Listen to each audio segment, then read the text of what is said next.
할렐루야. 할렐루야. 우리 하나님이 하십니다. 하나님이 하셨습니다. 하하하하 인사하겠습니다.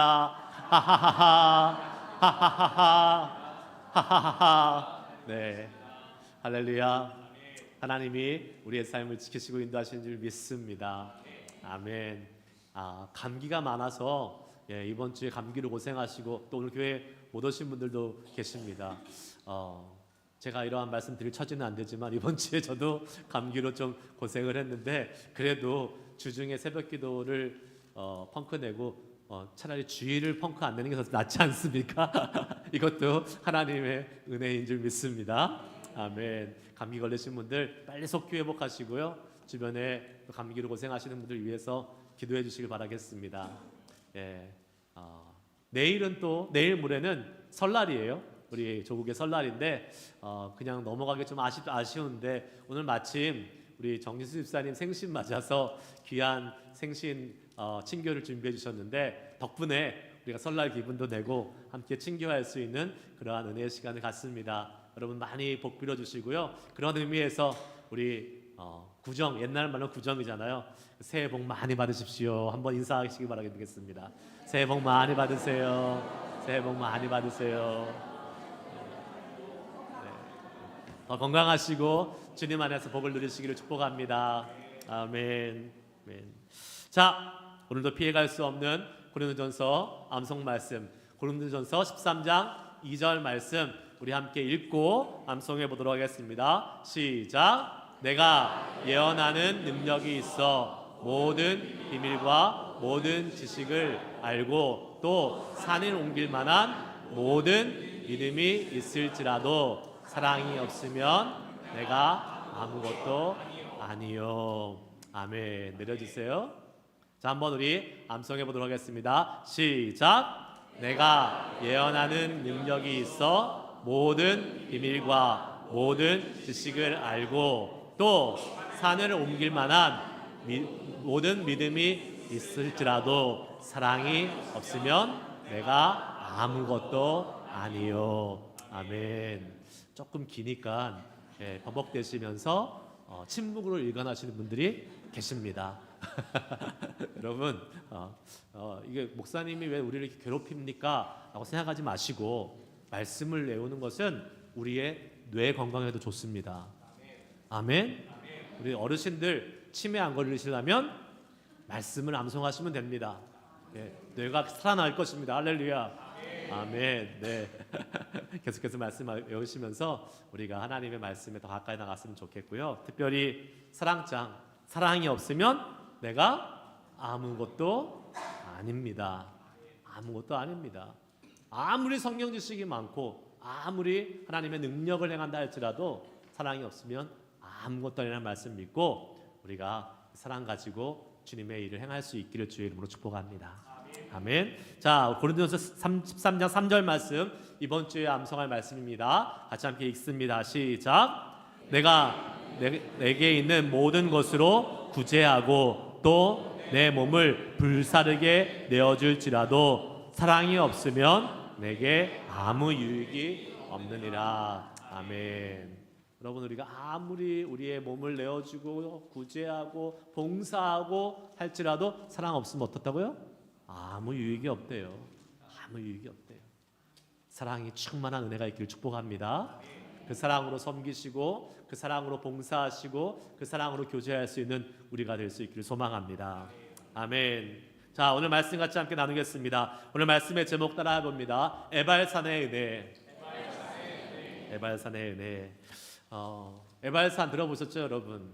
못 들어보셨으면 깊이 회개하셔야 됩니다. 우리가 벌써 이 에발산, 그리심산 성경 통독 3년째, 4년째 하고 있는데 들으셨어야 돼요 이미. 벌써 성경에 많이 나오는데 모르신다고 하면 안 됩니다. 여러분 우리가 미국에 살면서 한옥권 부모님 밑에서 자라나는 우리 자녀들, 2세 자녀들이 겪는 어려움이 한 가지 있습니다. 큰 어려움이 있습니다. 그게 뭐냐면 바로 자신의 정체성입니다. 민족적 정체성. 나는 과연 미국 사람인가 한국 사람인가?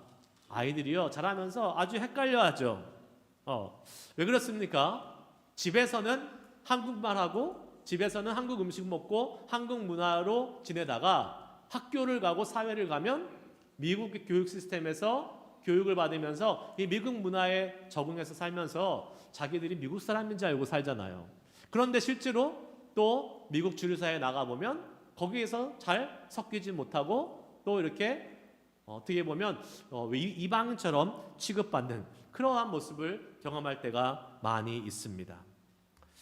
미국인으로서 교육받고 살았지만 미국인이 아닌 것 같은 느낌을 우리 자녀들이 많이 받고 자라난다는 것이죠.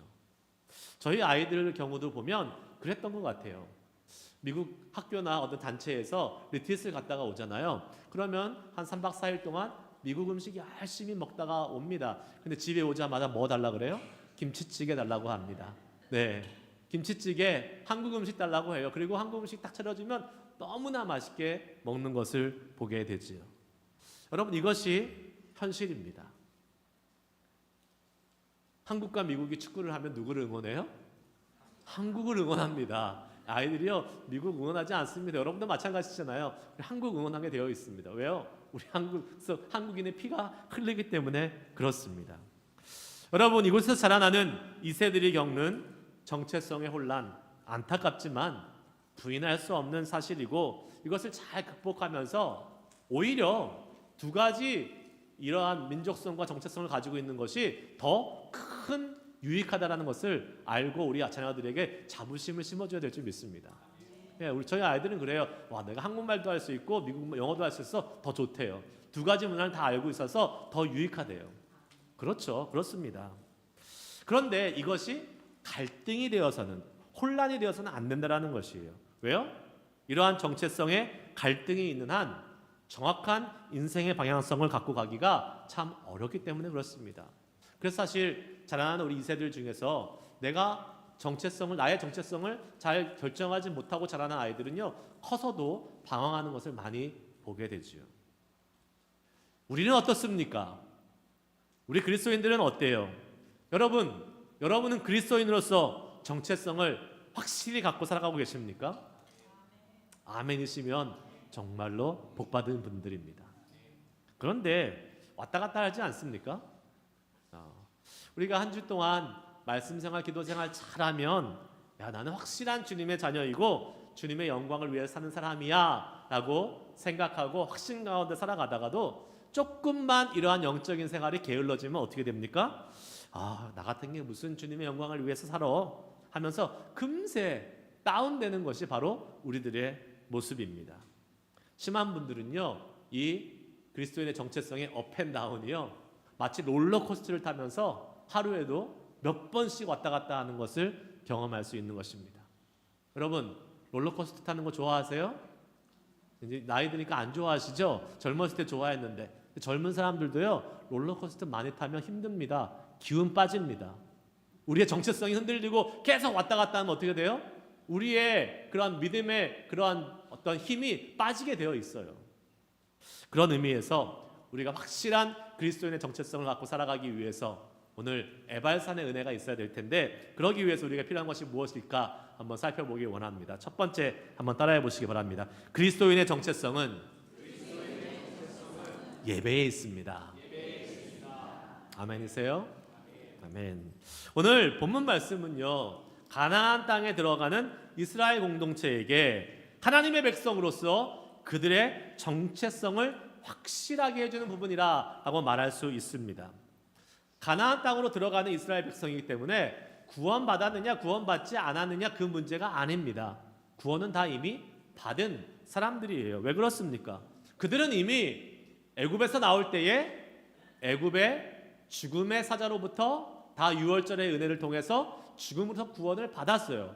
홍해 앞에서 죽어야 될 사람이었지만 홍해가 갈라짐으로 생명의 구원을 받았습니다. 광야에서 다 죽어야 될 사람들이었지만 하나님께서 그들을 다 구원해 주셔서 생명을 연장시켜 주신 줄 믿습니다. 네, 그래서 그들은 구원받은 하나님의 백성임을 분명히 알고 확인할 수 있었던 것이지요. 이제 그들에게 필요한 것은 구원받은 하나님의 백성으로서 어떻게 가나안 땅에 살아갈 것인가, 즉 하나님 백성의 정체성을 분명히 해야 될 시간이 필요했던 것이지요.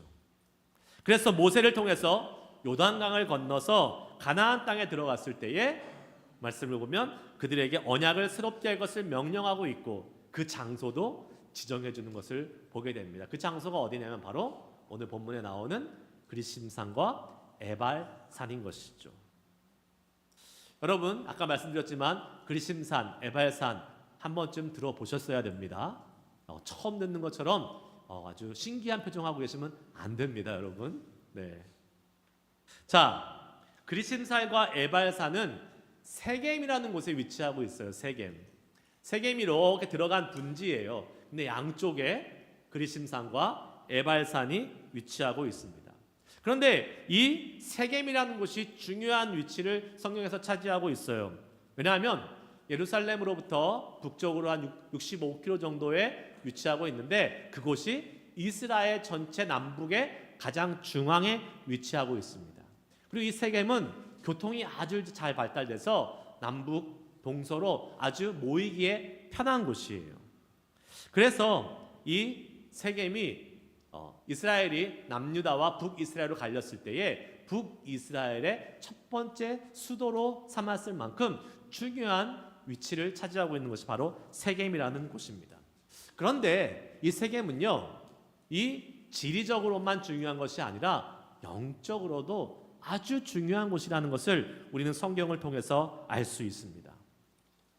기억하실지 모르겠지만 아브라함이 하란을 떠나서 가나안 땅에 들어왔을 때 하나님께서 이 가나안 땅에서 그 땅을 자손들에게 주겠다라고 약속해 주시면서 아브라함이 첫 번째 제단을 쌓은 지역이 바로 이 세겜입니다. 창세기 12장에 나와 있어요. 그러니까 이곳에서 제단을 쌓고 예배를 드렸던 곳이죠. 또 야곱이 에서 형으로부터 에서의 장자권을 빼앗아 도망가서 이제 막 죽임을 눈앞에 앞두고 있는 그러한 상황에서 용서를 받고 환대를 받는 그러한 일을 한 다음에 세겜으로 가서 제단을 쌓았다라고 성경은 또 창세기 33장에 기록하고 있습니다. 뭐예요? 다 지금 제단을 쌓았다. 뭐예요? 예배를 드린 곳으로 우리는 알 수 있습니다. 또 신약 성경에서 예배하면 빼놓을 수 없는 가장 중요한 구절, 수가성의 여인 기억나시죠? 예배를 어디서 드려야 됩니까? 라고 물었을 때 이 예수님께서 대답해 주신 이 예배에 대해서 말씀해 주신 이 수가성이라는 곳이 바로 세겜에 위치하고 있는 것이에요. 자, 수가성에서 이 수가성 여인은 예수님께 예배에 대해서 질문하고 예수님이 예배에 대해서 말씀하십니다. 뭐라고 말씀하셨어요?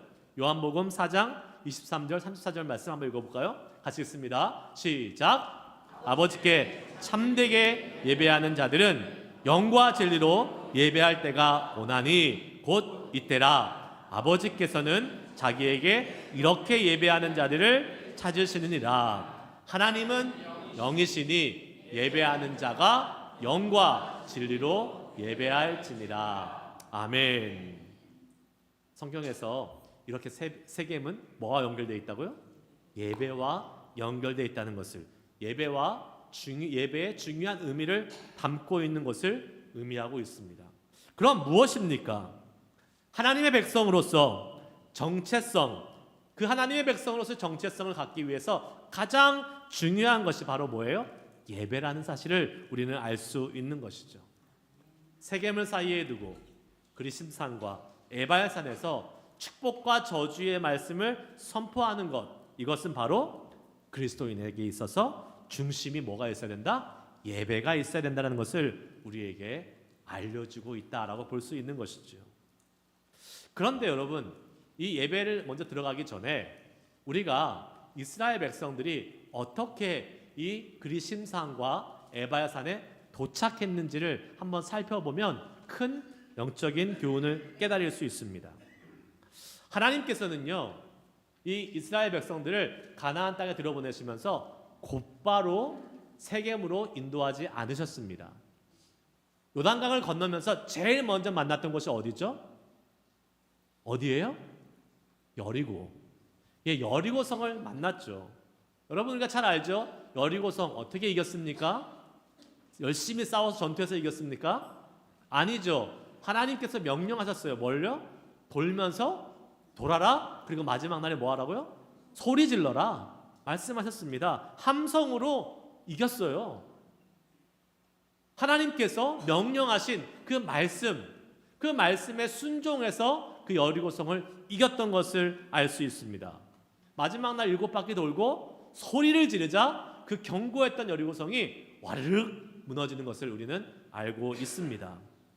여호수아 6장 20절 말씀 한번 읽어볼까요? 같이 읽습니다. 시작. 이에 백성은 외치고 제사장들은 나팔을 불매 백성이 나팔 소리를 들을 때에 크게 소리질러 외치니 성벽이 무너져 내린지라. 백성이 각기 앞으로 나아가 그 성에 들어가서 그 성을 점령하고. 아멘. 여러분 이것이 사실 이해가 되는 말씀입니까? 명령입니까? 그 견고한 성에 가서 소리 질러 그러면 무너질 거야. 이게 말이나 되는 말입니까? 이게 아니죠. 이해가 안 되고 상식적으로 정말로 우리가 따를 수 없는 그런 황당한 하나님의 명령이었지만 이스라엘이 그 말씀에 뭐 했을 때에? 순종했을 때에 이스라엘은 여리고를 무너뜨리는 승리를 얻게 된 것입니다. 할렐루야. 우리의 이성과 우리의 생각과 우리의 경험에 맞지 않는다고 해서 하나님 말씀을 무시해서는 안 되는 것이죠. 하나님 말씀은 절대적입니다. 그 하나님 말씀에 순종하면 뭐예요? 복받게 되어 있습니다. 하나님 말씀에 순종하면 수지 맞는 것입니다. 할렐루야. 그렇게 순종하면 승리하게 되는 것입니다. 순종하면 정말로 하나님 말씀으로 인해서 놀라운 하나님의 은혜를 경험하는 것임을 기억하고 우리는 주님의 말씀에 온전히 순종하며 나아갈 수 있는 저와 여러분 되시기를 축복합니다. 그럼 여리고 성에서 승리를 경험했는데 그 다음에 패배를 곧바로 경험하죠. 어디예요? 아이성입니다. 아이성은 아주 작은 성입니다. 그 성을 정탐하고 온 사람들이요, 그냥 2-3천 명만 올라가서 싸우면 이길 거라고 생각했습니다. 그래서 정말 그 작은 수만 올려보냈어요. 근데 어떻게 됐어요? 그 결과는 올라가자마자 수십 명의 사람이 죽고 놀래 자빠져서 다 도망쳐서 내려왔습니다. 패했죠. 작고 쉽게 이길 수 있는 아이성 앞에서 패배할 수밖에 없었던 이유가 무엇이었을까요? 크게 2가지입니다. 첫 번째, 하나님 말씀 듣지 않고 어떻게 해요? 자기 마음대로 생각하고 판단해서 올라갔던 것이에요. 여리고성에 갔을 때는 따라야 될 하나님의 말씀이 있었어요. 근데 아이성 올라갈 때는요, 하나님의 말씀이 없었습니다. 그냥 자기들이 판단하고 생각해서 2-3천만 올라가면 이길 수 있어 라고 그냥 올라간 것이에요. 말씀을 듣지 않고 자기 마음대로 판단하고 나아갔기 때문에 질 수밖에 없었던 것이죠. 하나님께 묻지도 않고 듣지도 않고 도우심을 구하지 않고 전쟁에 나갔다가 어이없는 패배를 당한 것입니다. 2번째는요, 우리가 잘 알듯이 아간의 불순종이었죠. 여리고성에서 얻은 모든 전리품을 다 불태우고 다 없애야 되는데 아간이 그것을 어떻게 해요? 외투와 또 금을 훔쳐왔잖아요. 불순종의 죄, 그것도 아간 단 한 사람의 불순종으로 인해서 아이성의 패배를 맛보게 된 것입니다.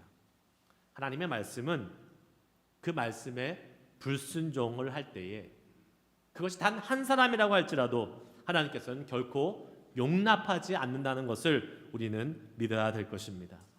결국 어떻게 됩니까? 아간을 잡아서 처리한 다음에 다시 하나님의 말씀을 따라서 순종해서 올라갔을 때에 아이성에서 싸워서 승리했다는 것을 우리는 잘 알고 있습니다.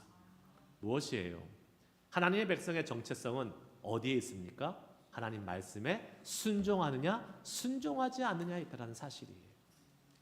하나님 말씀에 순종할 때에 우리는 하나님을 경험하는 믿음의 사람이 될 수 있을 줄 믿습니다. 여러분, 주의 말씀에 이해되지 않고 또 우리의 생각에 맞지 않는다 할지라도 늘 하나님의 말씀에 순종할 수 있기를 축복합니다. 말씀 암송하는 거 힘드시죠, 여러분? 그러나 말씀을 어떻게 하라고 그랬어요? 주야로 묵상하라 그랬어요. 그것이 뭐예요? 주야로 묵상해서 우리 마음에 새기라 그랬어요. 힘드셔도 암송할 수 있기를 축복합니다. 두 번째, 오늘 말씀의 두 번째 기능 한번 따라해 봅시다. 죄사함의 은혜가 있는 예배를 드려야 합니다. 이렇게 순종과 불순종의 결과가 어떠한지를 분명히 경험한 다음에 이스라엘은 이제 그리심산과 에발산이 있는 세겜으로 이동해서 들어가게 됩니다. 아까 말씀드린 대로 세겜은 분지라 그랬어요. 산으로 둘러싸여 있는데 한쪽에는 그리심산은 870m 정도 된다 그래요. 한쪽에는 에발산 930m가 되는 높이에 있는 산들입니다. 서로 간의 키로수가 3km입니다. 먼 것 같지만 사실 그렇게 멀지 않아요. 눈에 육안으로 보입니다.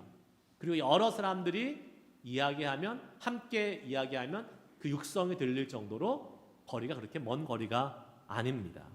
지형상 분지니까 한쪽에서 얘기하면 그 지형을 따라서 말소리가 서로 오갈 수 있는 그러한 거리. 그런데 오늘 말씀에 보면 그리심산에 6지파, 에발산에 6지파가 서 있다는 것을 우리는 보게 되지요. 그리심산은 뭐가 선포되는 곳이에요? 축복이 선포되는 곳입니다. 거기에 시므온, 레위, 유다, 이사갈, 요셉과 베냐민 지파 6지파가 있었고요. 에발산에는 누가 있었어요? 다른 6지파, 르우벤, 갓, 아셀, 스불론, 단, 납달리 지파. 뭐가 선포되는 곳이에요? 저주가 선포되는 곳입니다. 그런데 이렇게 축복과 저주가 선포될 때에 지파들이 뭐라고 대답했어야 돼요? 아멘이라고 화답해야 했습니다. 하나는 축복의 산, 하나는 저주의 산이었어요. 여러분은 어디에 서고 싶으십니까? 어디예요? 축복의 산.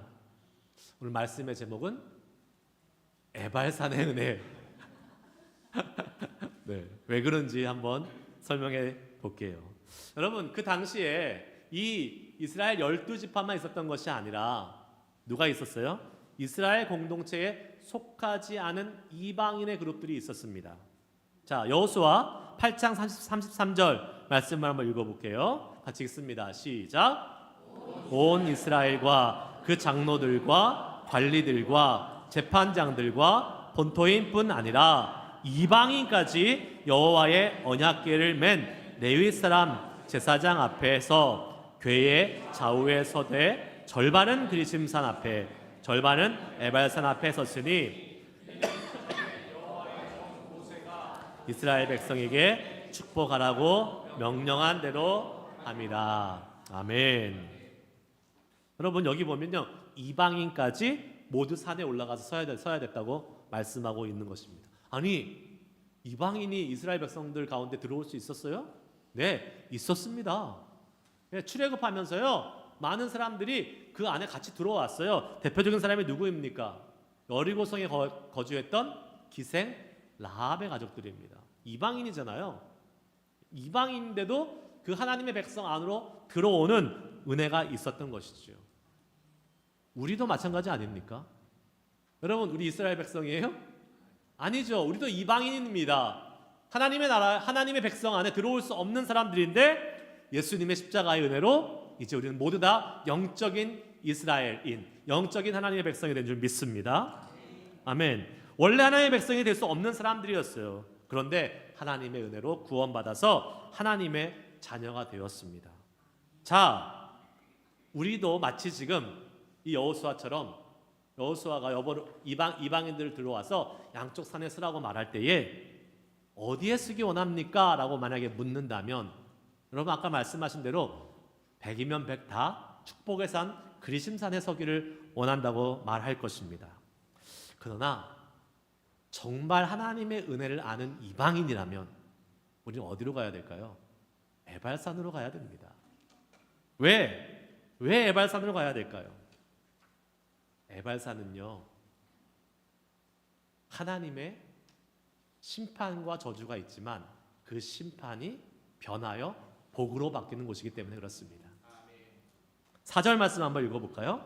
같이 한번 읽겠습니다. 시작. 너희가 요단을 건너거든 내가 오늘 너희에게 명령하는 이 돌들을 에발산에 세우고 그 위에 석회를 바를 것이며. 아멘. 하나님은 그리심산이 아니라 에발산에 뭘 세우라고 그랬어요? 돌을 세우라, 제단을 세우라 말씀하고 있습니다. 예배를 드릴 곳이 바로 필요했던 것이지요. 에발산에 뭐가 필요했어요? 속량. 예배를 통해서 죄사함의 은혜가 있는 그 속량이 필요했던 것입니다. 에발산에서의 불순종, 심판을 끊어버릴 번제가 필요했다는 것을 우리는 알 수 있습니다. 이것이 에발산에서 저주를 선포한 것이 최종 목적이 아니라는 것을 우리에게 알려주고 있어요. 에발산의 저주는 에발산에서 저주를 선포하고 끝나는 것이 아니라 뭐예요? 비록 저주가 선포되지만 그곳에서 저주를 끊을 수 있는 길을 열어놓으셨고 그것이 바로 제단을 통해서 드려지는 제사임을 우리는 알 수 있는 것입니다. 할렐루야. 예, 6절 7절 말씀 한번 읽어보세요. 같이 읽습니다. 시작. 너는 다듬지 않는 돌로 내 하나님 여호와의 제단을 쌓고 그 위에 내 하나님 여호와께 번제를 드릴 것이며 또 화목제를 드리고 거기에서 먹으며 내 하나님 여호와 앞에서 즐거워하라. 아멘. 여러분, 저주가 선포되는 곳이에요. 그런데 거기서 먹고 즐거워하라고 말씀하고 있습니다. 무슨 말이에요? 저주로 끝나는 것이 아니란 말이죠. 번제를 드린다는 말은 뭐예요? 죄를 모두 다 태워가지고 완전히 깨끗해야 한다는 말씀 아니겠습니까? 즉 죄사함이 있는 곳이 어디예요? 에발산이라는 것을 말하는 것이죠. 즉 무엇입니까? 우리의 예배는 죄사함의 은혜와 감격이 있는 시간이 되어야 된다는 것을 말씀하고 있는 것을 믿습니다. 우리가 예배 드릴 때 그냥 맹숭맹숭하게 앉아서 찬양 몇 곡 부르고 그냥 말씀 듣다가 아 좋았지 라고 가는 시간이 아니라는 거예요. 우리의 예배는 우리의 죄의 저주에서 끊어주신 하나님 아버지의 사랑, 그리고 예수님이 온전한 희생제물 되어주심에 대해서 감사함의 감격과 벅참이 넘쳐나는 시간이 될 줄 믿습니다. 그런 예배가 되기 위해서 필요한 두 가지가 있어요. 첫 번째는 무엇입니까? 하나님의 말씀입니다. 예. 오늘 본문 말씀을 읽어보면 그곳에 하나님의 말씀을 새긴 돌을 갖고 올라가라고 말씀하고 있어요. 저주가 선포되어지는 에발산이지만 하나님의 말씀이 그곳에 세워졌다는 거예요. 하나님의 말씀이 있으면 어떻게 됩니까? 우리는 그 죄로부터 돌이킬 수 있는 은혜가 있게 되는 것이지요. 불순종의 심판으로부터 우리를 구원하는 능력이 나타나는 곳이 바로 예배하는 곳인 것이죠. 우리가 잘 아는 히브리서 4장 12절 말씀, 하나님의 말씀은 읽습니다. 시작. 하나님의 말씀은 살았고 활력이 있어 좌우의 날선 어떤 것보다도 예리하여 혼과 영과 및 관절과 골수를 찔러 쪼개기까지 하며 또 마음의 생각과 뜻을 판단하나니. 아멘. 하나님의 말씀은요 우리 가운데 역사하는 힘이 있습니다. 그래서 우리 안에 있는 죄악들을 깨닫게 하시고 그것을 어떻게 해요? 심판하시고 그것을 돌이켜서 하나님께 돌아올 수 있는 은혜를 허락하시는 것이 하나님의 말씀인 줄 믿습니다.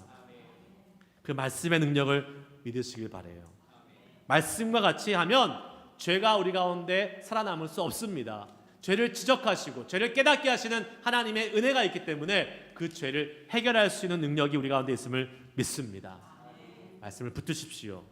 그 말씀을 붙잡고 저주를 끊어내는 축복의 삶으로 나아갈 수 있기를 주의 이름으로 축복합니다. 아멘. 5절 말씀 한번 볼까요? 또 시작. 또 거기서 내 하나님 여호와를 위하여 제단 곧 돌단을 쌓되 그것에 쇠 연장을 대지 말지니라. 아멘.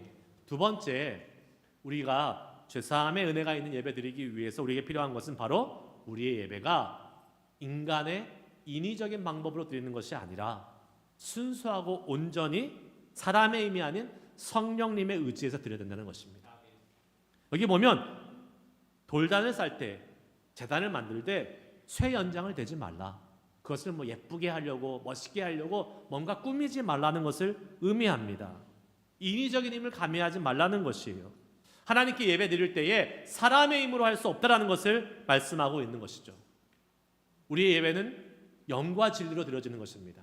하나님의 영과 하나님의 말씀으로 드려질 때에 우리의 예배가 하나님이 기뻐하시는 예배로 드려질 수 있다는 것을 말씀하고 있는 것입니다.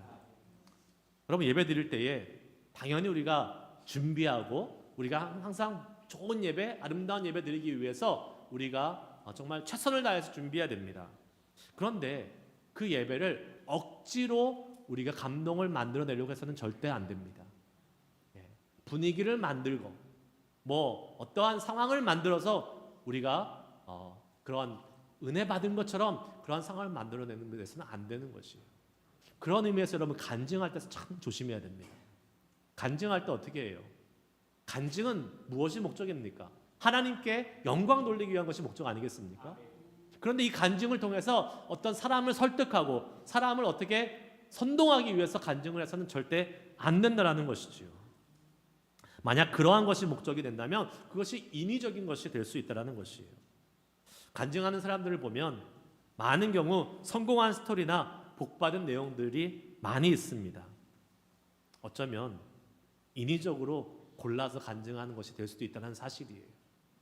간증은 복받은 것도 할 수 있지만 실패한 것도 할 수 있어야 돼요. 간증은 은혜를 얘기할 수도 있지만 하나님께 사실 벌받은 것도 심판받은 것도 이야기할 수 있어야 되는 거예요. 사람이 임의로 만들어서는 안 된다는 것이죠. 예배에는 어떠한 인위적인 것이 가미되어서는 안 됩니다. 순수한 마음으로 성령님을 의지하고 하나님의 영이 우리 가운데 역사하시기를 소망하면서 나아가는 예배, 그러한 감격적인 예배를 주님이 받으심을 믿으시길 축복합니다. 말씀 마치겠습니다. 여러분, 오늘 우리가 드리는 예배는 정말 나 같은 죄인 구원해 주신 그 하나님의 은혜와 감격이 있는 예배입니까? 여러분에게 다시 한번 묻습니다. 그리심산으로 설 것인가 에발산으로 설 것인가 묻는다면 우리의 마음은 복이 있는 그리심산으로 가고 싶지만 정말 구원받은 죄인인 이방인 우리를 구원하신 하나님의 은혜가 있다면 우리는 에발산으로 올라가야 돼요. 저주받아 마땅할 우리들이지만 우리들을 구원하셔서 그 저주를 끊어주시고 하나님의 놀라우신 은혜의 복으로 다시 이끌어주시는, 화목제를 나누고 기쁨으로 우리를 이끌어주시는 하나님의 그 은혜, 그 은혜가 우리 예배에 있어야 된다는 것이죠. 여러분, 우리는 죄인들이잖아요. 하나님 말씀에 불순종하기를 너무 쉽게 합니다. 그래서 우리는 저주 아래에 있을 수밖에 없는 사람들입니다.